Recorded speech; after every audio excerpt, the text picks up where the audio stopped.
If you want to build a blinking LED circuit in Tinkercad using a 555 timer, you're in the right place. In this video, I'll walk you through the full setup step by step, so even if you're completely new to Tinkercad circuits, you'll be able to follow along and create a working 555 timer project with confidence. This is a classic electronics simulation because it teaches timing, pulses, resistors, capacitors, and how the 555 timer can be used to make an LED blink automatically. And if this tutorial helps you out, don't forget to hit the like button and subscribe for more easy electronics and Tinkercad tutorials just like this. All right, let's get started. First, open Tinkercad and go to the Circuit section. From there, create a new design. Once your workspace opens, you'll want to start adding the components for your circuit. Drag in one breadboard, one 9-volt battery, one 555 timer IC, one LED, one capacitor, and 3 resistors. If you want your build to look neat and easier to follow, try using the color-coded wires as you work, especially red for positive and black for ground. Now, let's power the breadboard. Take your 9-volt battery and rotate it so the terminals are facing the breadboard. Connect the positive terminal to the red power rail and the negative terminal to the black ground rail. This is important because every other part of the circuit will rely on these rails for power and reference ground. If your breadboard has separate rails on both sides, you can connect them together later if needed, but for this simple circuit, one powered side is enough. Next, place the 555 timer chip across the center gap of the breadboard, also called the trench. This is a very important step because the chip needs to straddle the middle, so the pins on the top half do not connect directly to the pins on the bottom half. If you place it the wrong way, the circuit will not work correctly. Make sure you can identify pin 1, usually marked by a small dot or notch on the chip, so you know where each pin starts. Now we'll connect the main power pins. Pin 1 is ground, so connect pin 1 to the negative rail. Pin 8 is VCC, so connect pin 8 to the positive rail. Then connect pin 4, which is the reset pin, directly to the positive rail as well.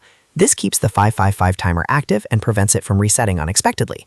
These 3 connections are the foundation of the whole circuit, so take a moment to check them carefully before moving on.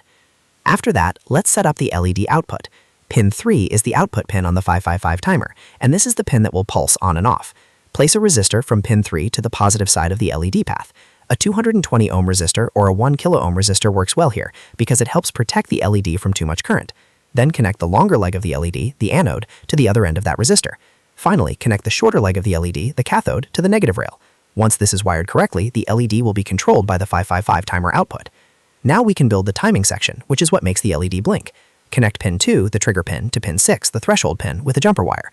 These 2 pins work together in this astable configuration. Then place your capacitor between pin 2 or pin 6 and the negative rail. This capacitor stores and releases charge, which creates the timing effect. Next, connect one resistor between pin 7, which is the discharge pin, and the positive rail. This resistor helps control how the capacitor charges. Then connect another resistor between pin 7 and pin 6.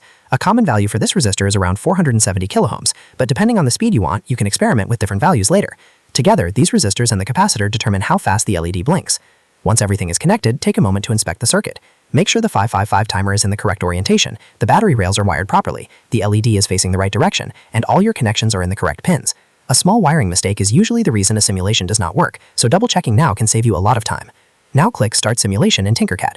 If everything is wired correctly, your LED should begin blinking on and off automatically. That means your 555 timer circuit is working exactly as intended. If the LED does not blink right away, pause and recheck your breadboard layout, pin connections, and LED polarity.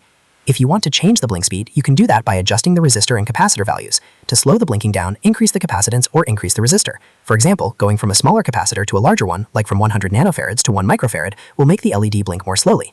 You can also increase the resistor values to lengthen the timing cycle. If you want the LED to blink faster, simply reduce the resistor or capacitor values. This makes the 555 timer a great component for learning how electronic timing works. This project is one of the best beginner electronics builds because it teaches you how to use a 555 timer in a simple, visual way inside Tinkercad. Once you understand this circuit, you can start experimenting with buzzers, different LED patterns, and other timer-based projects. If this video helped you learn how to use a 555 timer in Tinkercad, make sure to give it a like, subscribe for more tutorials, and check out the next video for more easy circuit builds. Thanks for watching, and I'll see you in the next one.